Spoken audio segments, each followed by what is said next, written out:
For the second part of section 1, we are going to talk about reflections, stretches, and compressions of quadratic functions. So we have two different types of reflections. One is across the y-axis and the other across the x.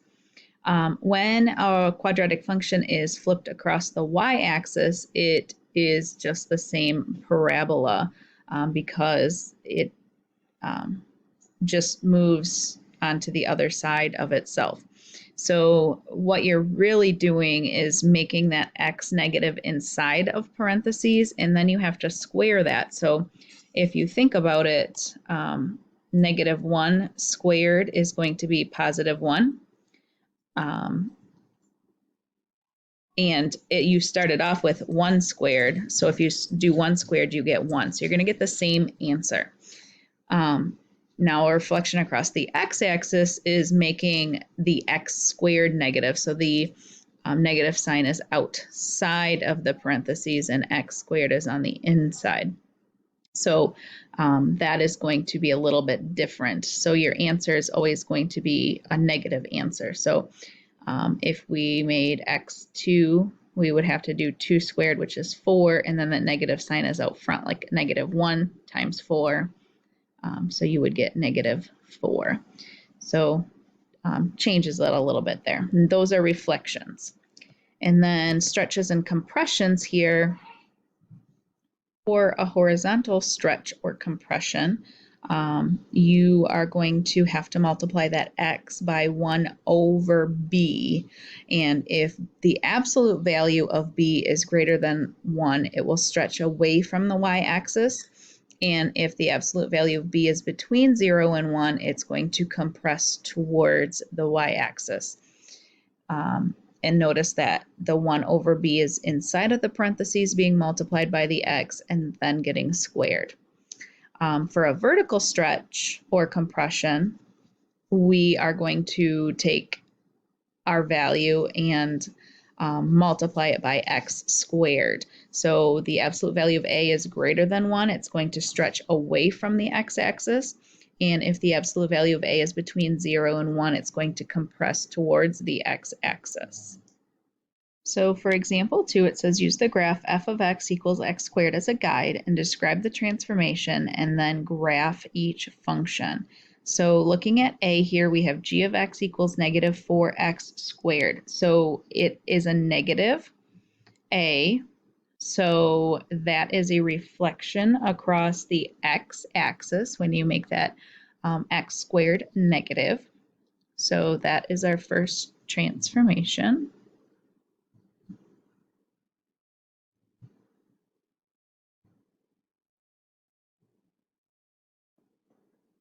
And then it is x squared is being multiplied by 4. So that is a vertical, and we have to decide if it's a stretch or a compression. So 4, absolute value of that -4 is 4, which is greater than 1. So it's a stretch away from the x-axis. So it's a vertical stretch.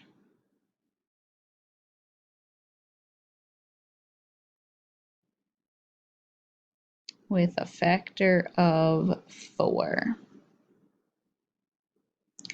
So we have to use f of x equals x squared as a guide.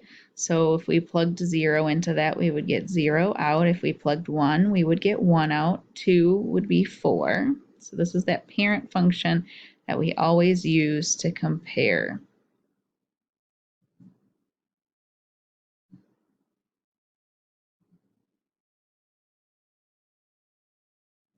Oops. So that's our f of x.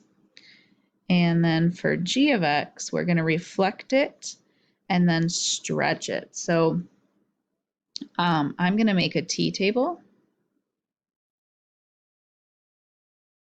to make sure that we get the points correct.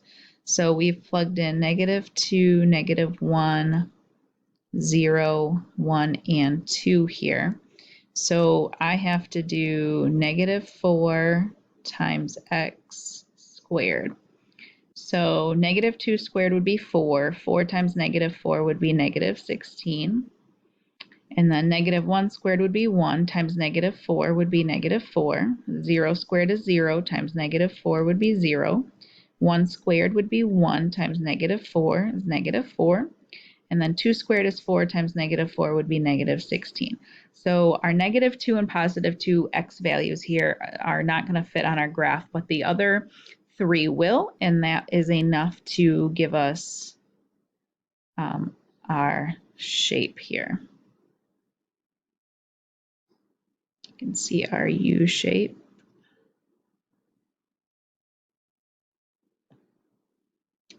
All right, and let me label that. That's g of x.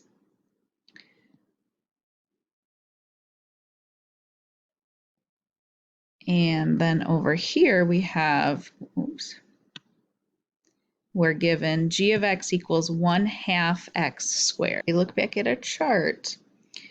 This was 1 over b, so that's this one here. And that's a horizontal stretch or compression. B value would be the denominator of that fraction, which is 2. And it says that the absolute value of B is greater than 1. So 2 is greater than 1. It's a stretch. So this is a horizontal stretch.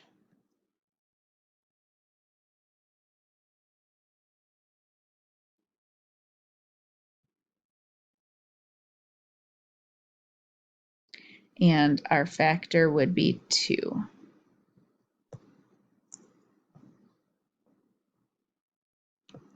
So we're going to go ahead and graph our parent function. So we're just taking our x value and squaring it. So negative 1 squared is 1, negative 2 squared is 4, 0 squared is 0, 1 squared is 1, and 2 squared is 4. So that's our f of x. And then, if you notice here, if you want to make a t-table,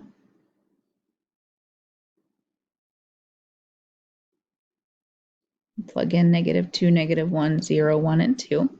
That 1/2 is being multiplied by x inside of the parentheses and then squared. So we have to take our x value, so negative 2, half of that would be negative 1, and negative 1 squared would be 1. And then we'd plug in negative 1, half of negative 1 is a negative half, and negative half squared would be 1/4. 0 times a half would be 0, 0 squared would be 0. Half of 1 is a half, half squared would be 1/4. And then half of 2 would be 1, and 1 squared is 1. So then we have to plot these points.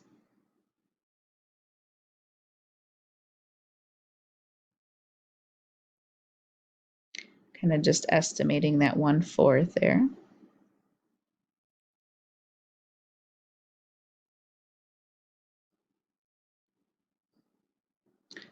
And that would be g of x. So you can see our graph is now wider. All right, a couple more vocab terms here. Vertex of the parabola is the lowest or the highest point depending on how it opens. So if it opens up, it's going to be the lowest point. If it opens down, it's going to be the highest point. Vertex form here is f of x equals a times the quantity of x minus h squared plus k, where a, b, and k are constants. So that means that a, b, and k will be numbers. A is the reflection across the x-axis and or a vertical stretch or compression. H indicates the horizontal translation. K indicates a vertical translation. So we've talked about all of those. And the new part here is that the vertex of our parabola is at the point of HK. So you can take those numbers out of that equation or that function and have the vertex without graphing it. So for example 4 here, it says use the description to write the quadratic function in vertex form. The parent function f of x equals x squared is reflected across the x-axis, vertically stretched by a factor of 6, and then translated 3 units to the left to create g. So we are going to identify how each transformation affects the constants in the vertex form for step 1. So in order to show a reflection across the x-axis, we have to make the a value negative. So we're going to have a negative a. And then a vertical stretch by 6 means that our a value has to be the absolute value of 6 equals a. And then a translation left 3 units means that h has to be equal to -3. So we're going to take that information and write it in our function here. So a has to be negative, and a also has to be the absolute value of 6. So I guess I just realized I made a mistake. It's not the absolute value of 6. It's the absolute value of a is 6. So if I plug 6 in there and it's negative, then I'm going to get positive 6 out. So a is -6. And they're telling us that h is -3. So the formula or function already says subtraction, and we're going to plug a -3 in there. Now notice we don't have anything to do with k, so that would be a 0, which we don't need to write because it's not going to change anything. So our g of x is going to equal -6 times the quantity of x, minus a negative is going to turn to a plus 3 squared. And our last example here says the minimum braking distance d in feet for a vehicle on dry concrete is approximated by the function d of v equals 0.045 v squared, where v is the vehicle speed in miles per hour. If the vehicle's tires are in poor condition, the braking distance function is d sub p of v is equal to 0.068 v squared. What kind of transformation describes this change, and what does the transformation mean? So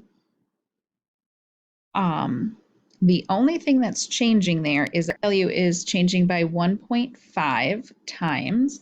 And when the a value is changing, remember that was a vertical stretch according to our charts.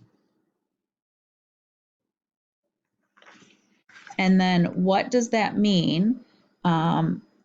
It means it takes about 1.5 times as long for those tires that are in worse condition to stop than it does tires that are in good condition.